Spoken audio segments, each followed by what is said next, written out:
പതിവ് പോലെ എന്നതിനപ്പുറം വിരാട് കോഹ്ലി, രോഹിത് ശർമ്മ, റോക്കോ സഖ്യം ഫോമിലേക്ക് എത്തിയ മത്സരമായിരുന്നു. അപ്പോൾ ഈ ഒരു വിജയത്തെക്കുറിച്ച് പറയുമ്പോൾ എൻ്റെ കൂടെ ഹാരിസ് നെന്മാറയുണ്ട്. ഹാരിസ്, എന്തു തോന്നുന്നു ഈ ഒരു വിജയത്തിൽ? പിന്നെ വളരെയധികം സന്തോഷം തോന്നുന്നു എന്നാണ് പറയുക. കാരണം ഇപ്പോൾ നമ്മൾ പരമ്പര തോറ്റി നിൽക്കുകയാണ്. സ്വാഭാവികമായിട്ടും നമുക്ക് ആവേശമില്ലാത്തൊരവസ്ഥയിലായിരിക്കും.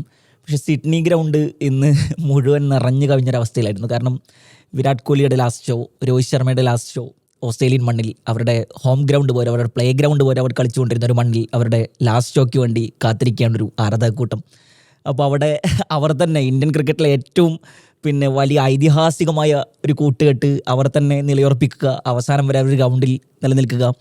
കംപ്ലീറ്റ് ഓസ്ട്രേലിയ നമ്മൾ എല്ലാ മേഖലയിലും നമ്മൾ എവിടെയൊക്കെ വിമർശനങ്ങൾ ഉന്നയിച്ചിരുന്നു അവിടെയൊക്കെ നമ്മൾ ഡോമിനൻസ് ചെയ്തുകൊണ്ട് ഓസ്ട്രേലിയയെ അവരുടെ മണ്ണിൽ തകർത്തെറിയുക എന്നൊക്കെ പറയുന്ന സമയത്ത് സ്വാഭാവികമായിട്ടും ഭയങ്കര സന്തോഷം. പ്രത്യേകിച്ച് രോഹിത് ശർമ്മയും വിരാട് കോഹ്ലിയും നമുക്ക് അടുത്ത ലോകകപ്പിൽ കൂടെ കാണാൻ കഴിയുമോ എന്ന ചോദ്യത്തോടു കൂടിയാണ് നമ്മൾ ഈ പരമ്പര തുടങ്ങിയത്.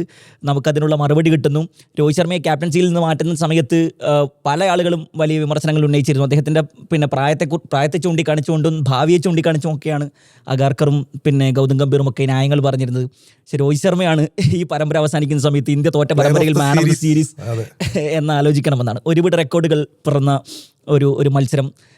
രോഹിത് ശർമ്മ 50 സെഞ്ചുറികൾ തികക്കുന്നു. അദ്ദേഹത്തിൻ്റെ കരിയറിൽ 33 ഏകദിന സെഞ്ചുറികൾ തികക്കുന്നു. ഓസ്ട്രേലിയക്കെതിരെ 9 സെഞ്ചുറികൾ തികക്കുന്നു.